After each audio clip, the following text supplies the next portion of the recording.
Yop!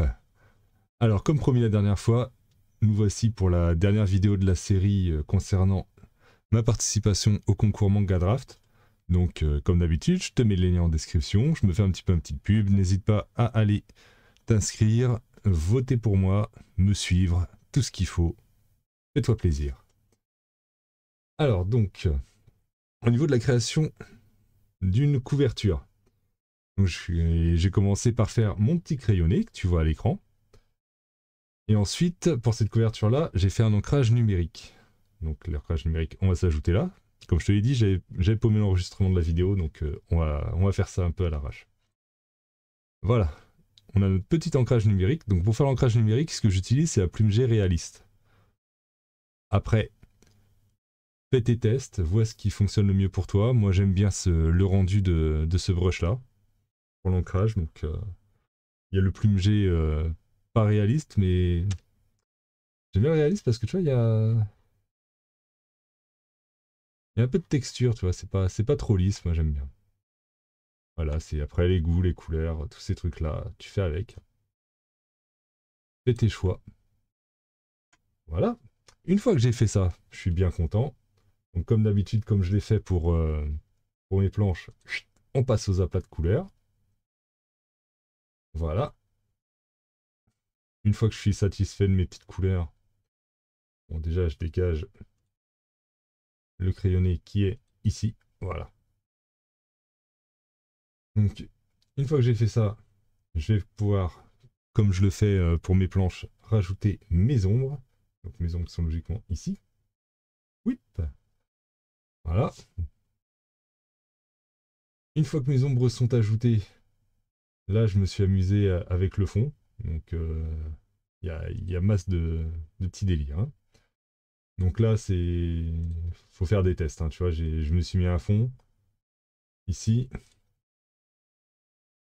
Après, j'ai rajouté un calque par-dessus pour obscurcir le résultat. Pour qu'on voit notre petit Kevin dans la pénombre. J'en ai rajouté encore un deuxième par-dessus, toujours en mode... avec une opacité réduite pour améliorer l'effet. Une fois que j'ai fait ça, donc j'ai travaillé un petit peu les lumières. Donc là, ici, on voit les lumières rouges des yeux du robot qui sont au-dessus de Kevin, qui viennent se refléter sur Kevin et sur le petit nounours. Hop là, encore un peu de lumière. Et une fois que j'ai fait ça, j'ai rajouté mon titre qui est ici. Voilà. Celui-là, on n'avait rien. Et celui-là, il n'a rien à foutre là non plus.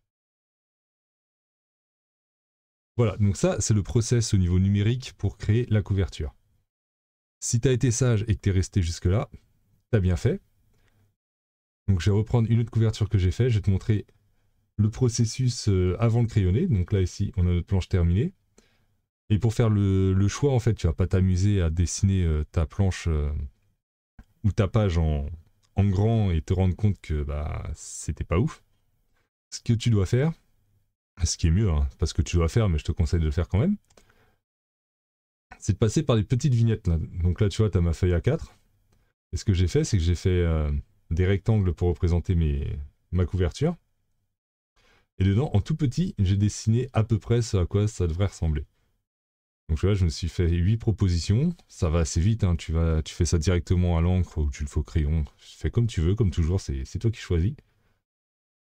Et donc là, tu vois, j'ai choisi la proposition numéro 2. Et donc, hop, ça a donné ça. Donc ça, c'était le petit bonus. Donc, toi, si tu as une façon différente de faire, n'hésite pas à me la partager, à me dire comment tu te débrouilles avec ça. Si tu veux plus de détails, pareil, n'hésite pas à me les demander en commentaire, je me ferai un plaisir de te répondre. Et sur ce, je te laisse avec l'enregistrement du timelapse de la création de cette fantastique couverture. Alors, n'hésite surtout pas à aller lire le projet, à voter, à follow, et tout et tout. Allez, salut!